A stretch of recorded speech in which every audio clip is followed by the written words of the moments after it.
자, 오늘은 선약 38번째 마지막 시간입니다. 뒷모습이 아름다운 사람이라는 제목으로 말씀의 은혜를 나누겠습니다. 드디어 여호수아서의 대장정이 막을 내리게 됩니다. 오늘 엘르아살 또 여호수아 두 사람의 죽음의 이야기가 기록되면서 이야기가 끝이 나는데, 우리도 다시는 돌아오지 않을 이 2024년을 떠나보내게 되는 이 시점, 또 새로운 2025년을 맞이하는 문턱에서 우리가 유종의 미를 잘 거둘 수 있기를 주님의 이름으로 축원합니다. 많은 사람들은 자기 자신을 잘 보이기 위해서 얼굴을 꾸미고 여러 모양들로 자기를 단장합니다. 물론 그렇게 비춰지는 우리의 앞모습도 중요하지만 그보다 더 중요한 게 있다면 바로 뒷모습입니다. 마치 나무를 자르고 난 후에야 이 나무가 얼마나 오래된 나무인지 나이테를 보면서 그 나무의 나이를 알 수 있는 것처럼, 한 사람의 모습도 잘 꾸며진 앞모습보다 떠난 뒷모습을 보면 알 수가 있어요. 뒷모습이야말로 꾸밀 수도 없고 감출 수도 없기 때문입니다. 오늘 본문에도 그 뒷모습이 정말 아름다운 사람의 이야기가 등장을 하는데, 29절에 보니까 이 일 후에 여호와의 종 눈의 아들 여호수아가 110세에 죽음에. 아멘. 여호수아는 드디어 이제 사명을 마치고 110세라고 하는 나이에 주님께 부름을 받게 됩니다. 그리고는 여호수아가 받았던 성읍 딥낫세라라고 하는 곳에 장사가 됩니다. 이로써 그의 모든 사명은 끝이 나는데, 이것이 이 땅을 살아가는 자들의 동일한 결론이고 진솔한 뒷모습이 아닐까 생각해 봅니다. 우린 이 땅에서 천년 만년 살 것처럼 죽음에 대해 그렇게 진지하게 고민하지 않고 살아갈 때가 많은 것 같아요. 그러나 모든 인간은 반드시 죽음 앞에 서게 된다는 겁니다. 그런 의미에서 이 세상에 딱 두 종류의 사람만 있어요. 당황하며 죽음을 맞이하는 자와 준비된 죽음을 맞이하는 자. 여호수아는 어떤 종류의 사람이었을까요?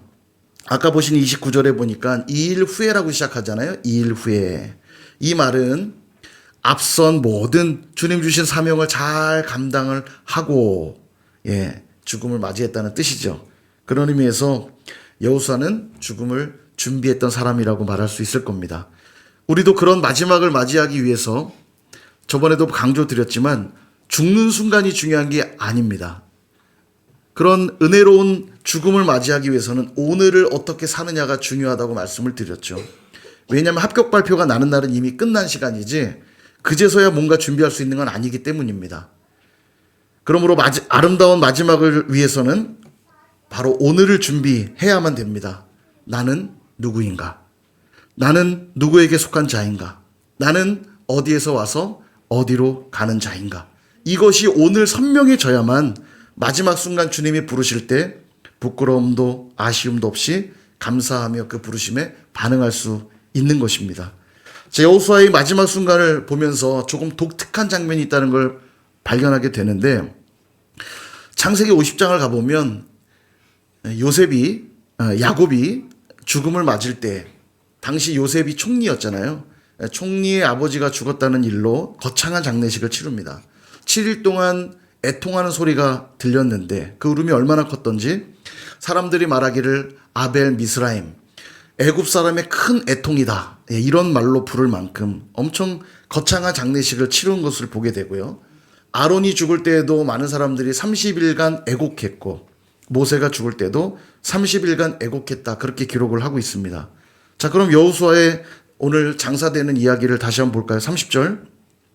그들이 그의 기업의 경내 딥낫세라에 장사하였으니 딥낫세라는 에브라임 산지 가하스 산 북쪽이었더라. 아멘. 그냥 딥낫세라에 장사했다, 이게 끝이에요. 여호수아를 설명하는 게 아니라 딥낫세라가 어딘지만 설명하고 있습니다. 딥낫세라는 에브라임 산지 가하스 산 북쪽에 있다. 여러분, 백성들이 통곡을 했을까요? 안 했을까요? 여호수아의 죽음 앞에 잘 죽었다, 그랬을까요? 아니면 슬퍼했을까요? 슬퍼했겠죠. 뛰어난 지도자의 죽음 앞에 왜 슬퍼하지 않았겠습니까? 근데 성경은 기록하고 있지를 않습니다. 왜 그럴까? 여러분, 모세는 출애굽을 완성한 자라면 가나안 입성과 정복을 완성한 사람은 여호수아라는 점에서 모세와 여호수아는 어깨를 나란히 할 만큼 중요한 지도자임에도 불구하고 성경은 그의 죽음을 굉장히 차분하고 심플하게 설명하고 있습니다. 그 해답이 여기에 있습니다. 여호수아서가 처음 시작할 때 그를 가리킨 수식은 이거였습니다. 여호수아 1장 1절. 여호와의 종 모세가 죽은 후에 여호와께서 모세의 수종자 눈의 아들 여호수아에게 말씀하여 이르시되. 아멘. 자, 여호수아를 뭐라고 얘기하고 있죠? 예, 눈의 아들 여호수아인데 그 여호수아는 바로 모세의 수종자였더라 이렇게 말하고 있죠. 수종자는 한마디로 종이란 얘기입니다. 보좌관이란 뜻이기도 해요. 모세의 보좌관이요 모세의 종이었던 여호수아로 여호수아의 이야기는 시작이 됩니다. 그러나 그의 마지막 그의 수식어는 이렇게 바뀌어 있습니다. 29절. 이 일 후에 여호와의 종 눈의 아들 여호수아가 110세에 죽음에. 분명 그의 앞모습은 모세의 종, 모세의 보좌관으로 시작했는데 그의 마지막은 무엇으로 마치고 있습니까? 여호와의 종으로 마치고 있어요. 그의 뒷모습은 여호와의 종이었다는 겁니다. 그가 얼마나 충성스럽게 사명을 감당했는가를 보여주는 말이기도 하지만 여호수아는 이제 모세의 뒤를 잇는 지도자 정도가 아니라 하나님이 인정하시는 종으로서 그의 삶을 마무리하고 있다. 그렇게 말하고 있는 거죠. 다시 말해 그의 죽음과 함께 이스라엘 백성들은 이제 진정한 안식 가운데로 들어갔다라는 걸 보여주기 위해서 그의 죽음 앞에는 애곡하는 이야기가 들어있지 않는 겁니다. 완전한 안식에 들어갔다 보여주는 거죠. 그러니까 너무 멋지죠. 실제로 여호수아에 대해서 성경은 그렇게 평가를 합니다. 히브리서에 가면 히브리서는 예수님이 어떤 분인지를 설명하거든요. 3장에 보면 모세와 비교하며 예수님을 설명하고 4장으로 가면 여호수아와 비교하면서 예수님을 설명합니다. 모세가 율법을 받고 이스라엘 백성들을 출애굽시킨 것 맞지만 그것을 성취하고 완성한 사람은 여호수아라는 것을 강조하면서 예수님이 그렇게 백성들을 거룩한 안식 가운데 데리고 들어갈 거라는 걸 비교할 때 여호수아가 예표와 그림자로 설명되고 있다는 거예요. 자, 그럼 질문을 한번 드려보겠습니다. 예수님이 우리를 거룩한 안식 가운데로 들어가도록 하셨는데 예수님의 죽음이 슬프거나 아쉽나요? 어렵나요? 죽으시면 안 되는데, 그죠? 예수님이 나는 곧 너희를 떠나 죽게 될 거다. 제자들이 베드로가 말하잖아요. 주님 죽도록 내버려 두지 않을 겁니다. 그때 뭐라고 그래요, 예수님이? 사탄아, 내 뒤로 물러가라. 다시 질문하겠어요. 예수님의 죽음이 슬퍼요? 아쉬워요? 안 죽으시면 더 좋았을 텐데. 예수님의 죽음이 슬프십니까? 아쉬우십니까? 그분이 죽으셔야 우리가 안식 가운데 들어가잖아요. 그분의 죽음은 슬픔이 아니고 감사예요. 감사. 그로써 우리가 진정한 안식에 들어갈 수 있게 되었거든요. 지금 여호수아의 죽음이 그렇다는 걸 보여주고 있는 겁니다. 33절도 보세요. 아론의 아들 엘르아살도 죽음에 그들이 그를 그의 아들 비느하스가 에브라임 산지에서 받은 산에 장사하였더라. 아멘. 제1대 대제사장이었던 아론, 엘르아살의 아빠죠. 아론이 죽을 때도 며칠 애곡했다고요? 30일간 애곡했어요. 근데 그의 아들 제2대 대제사장인 엘르아살의 죽음에는 역시 여호수아 때처럼 차분하고 심플하게 죽음을 설명하고 있어요. 그저 어디에 장사했다는 이야기로 이야기가 끝이 납니다. 이 또한 뭘 강조하고 있냐면 이스라엘 백성들이 진정한 안식을 이루었다. 보여주고 있는 겁니다. 여호수아와 엘르아살의 죽음이 슬프거나 아쉽지 않을 만큼 이스라엘이 진정한 안식 가운데 들어갔다. 이야기하고 있는 겁니다. 사랑하는 여러분, 앞서 말씀드린 대로 우리도 반드시 모든 사람이 가는 길, 죽음의 길로 가게 됩니다. 잘난 자도 못난 자도 부유한 자도 가난한 자도 유명한 자도 무명한 자도 의인도 죄인도 모두 다 똑같은 길로 가요. 그래서 공평합니다. 출발하는 배경들은 모두 다 달랐을지 모르지만 우리의 마지막은 죽음을 맞이한다는 점에서 모두 똑같고 공평해요. 다시 말해 앞모습은 다 다르지만 뒷모습은 모두 다 똑같은 평가의 자리에 서게 된다는 이야기입니다. 그리고 그 자리가 진짜 나의 평가의 대목이라는 거예요. 우리도 처음 신앙생활할 땐 그랬습니다. 누군가의 자녀로 시작했고 누군가의 제자로서 시작했고 누군가의 전도로서 그렇게 예수님을 믿기 시작했을 겁니다. 예수님을 믿은 첫 모습들은 다 달랐을 거예요. 그 과정들도 다 달랐을 겁니다. 그러나 중요한 건 우리의 마지막은 다 동일하다는 거죠. 그때 우리의 뒷모습이 어떠하냐. 이 땅을 사는 동안 신실하게 하나님을 믿고 충성하며 사명을 감당했는가? 그 마지막 뒷모습은 그게 진짜 우리의 모습일 수 있다라는 겁니다. 3대째 기독교 집안, 목사의 아들, 장로의 아들, 권사의 딸, 뭐 이런 게 중요한 게 아니라 마지막 주님이 부르실 때 그 뒷모습, 내가 이 땅에서 어떻게 살았는가, 내가 얼마나 주님 앞에 신실했고, 내가 얼마나 주님께 충성했고, 내가 얼마나 사명자로 살았는가, 그 마지막의 뒷모습이 우리에게 중요하다는 거예요. 여호수아처럼 무엇으로 인정받아야 됩니까? 여호와의 종이 돼야 돼요. 누구의 아들, 누구의 제자, 이런 것들이 중요한 게 아니라 여호와의 종 아무개, 그 평가를 받아야 되는 겁니다. 우리 옆에 계신 분에게 여호와의 종 누구 옆에 분 이름 불러주면서 여호와의 종 누구누구요 이렇게 한번 불러주세요.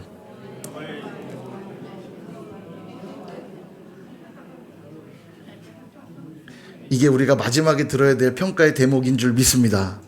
그랬을 때 결론은 이렇게 납니다. 31절을 볼 건데 쉬운 성경으로 제가 준비했어요. 같이 한번 읽어보겠습니다. 시작. 이스라엘 사람들은 여호수아가 살아있는 동안 여호와를 섬겼고 그들은 장로들이 살아있는 동안에도 계속해서 여호와를 섬겼습니다. 이 장로들은 여호와께서 이스라엘 사람들을 위해 하신 일들을 본 지도자들이었습니다. 아멘. 백성들이 여호수아가 살아있는 동안에도 하나님을 잘 섬겼지만 여호수아가 죽은 후에도 어떻게 했다고요? 계속해서 여호와를 섬겼대요. 그러니까 그가 얼마나 많은 백성들에게 신앙의 모범이 되었는지, 그가 얼마나 하나님 앞에 사람들 앞에 잘 살아냈는지 그 열매가 드러나는 대목입니다. 하나님 앞에서의 평가도 너무 좋았지만 사람들 앞에서도 좋은 열매를 거두고 있는 모습을 보게 되죠. 여러분, 이게 왜 중요하냐면 우리는 다 어디서 만나는 사람들이에요? 천국에서 다 만날 사람들입니다. 천국에서 만나서 뭐 하냐? 서로가 서로에게 증인이 되어줄 거거든요. 분명히 말씀하세요. 두세 사람이 내 이름으로 모인 곳에 나도 그들 중에 있겠다.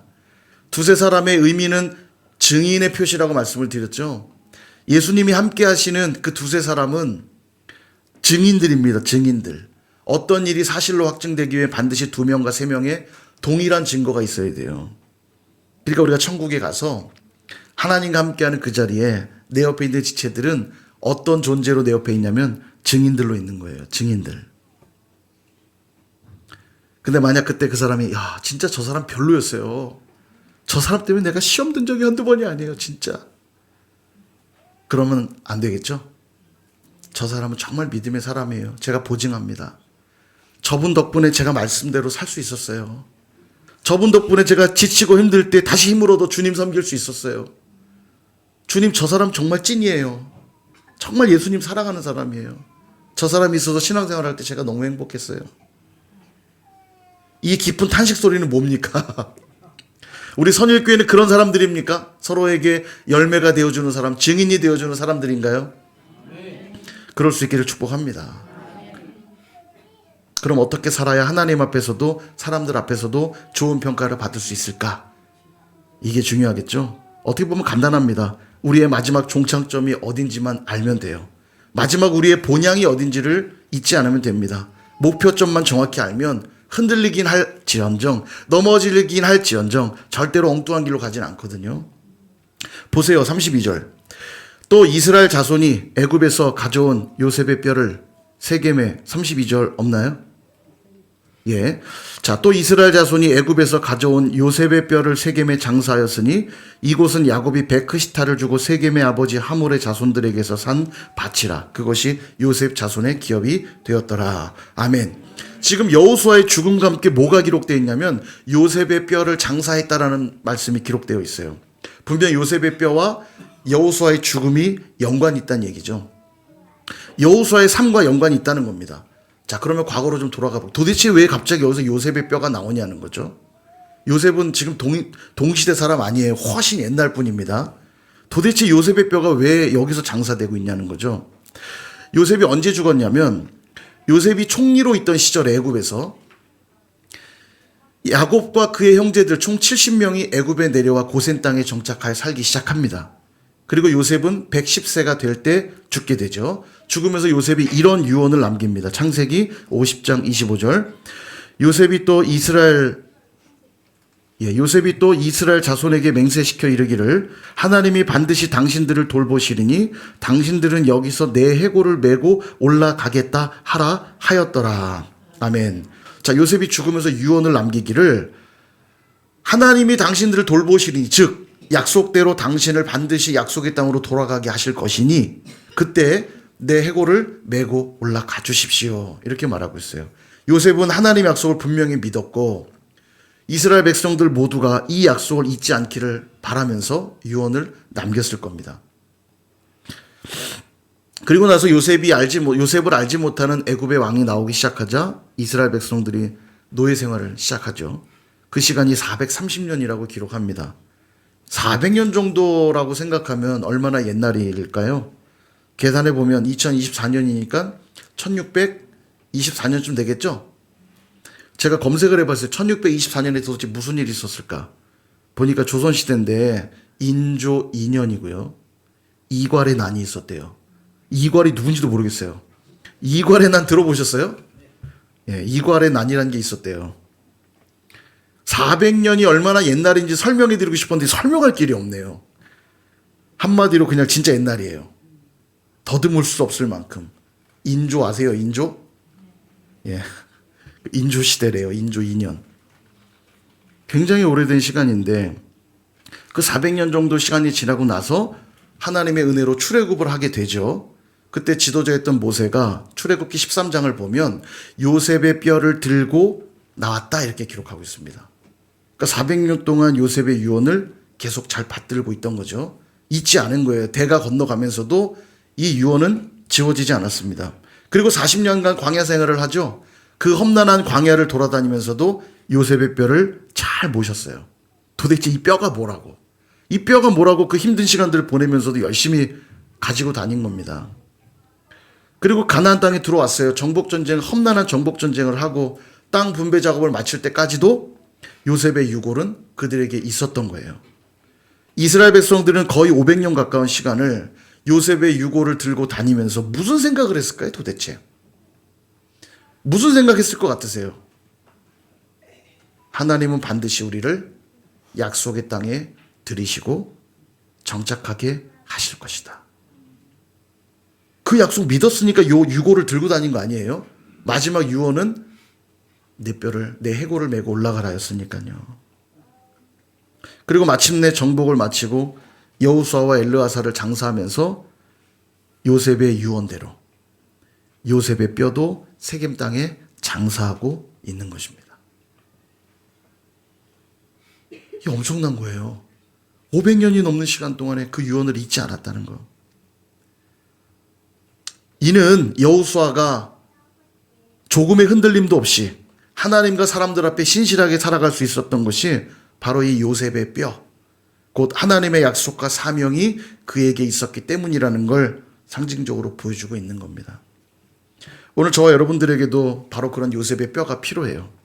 힘들고 어려울 때도 있겠죠. 술술 잘 풀릴 때도 있겠죠. 그러나 힘들 때든 잘 풀릴 때든 우리는 고백해야 됩니다. 그래, 우리는 하나님 나라 백성이지. 그래, 하나님은 반드시 우리를 저 본향 천국에 들이실 거야. 그러므로 오늘도 우리는 하나님 말씀에 순종해야지. 그 말씀에 순종해야 하나님이 약속한 복을 받지. 날마다 이 요셉의 뼈와 같은 그것을 붙들 수 있어야 된다는 거예요. 술술 잘 풀릴 때는 세상으로 갔다가 힘들 때만 바짝 주님께 얼굴 내밀었다가 또 잘 풀릴 땐 또 세상으로 갔다가 그래서는 안 된다는 겁니다. 마치 배가 항구에 잘 정착하기 위해서는 닻이 필요하듯이 우리의 영혼에도 닻이 필요하다는 거예요. 그게 바로 하나님의 약속과 사명이고 궁극적으로 그것은 영원하신 하나님의 말씀이라는 겁니다.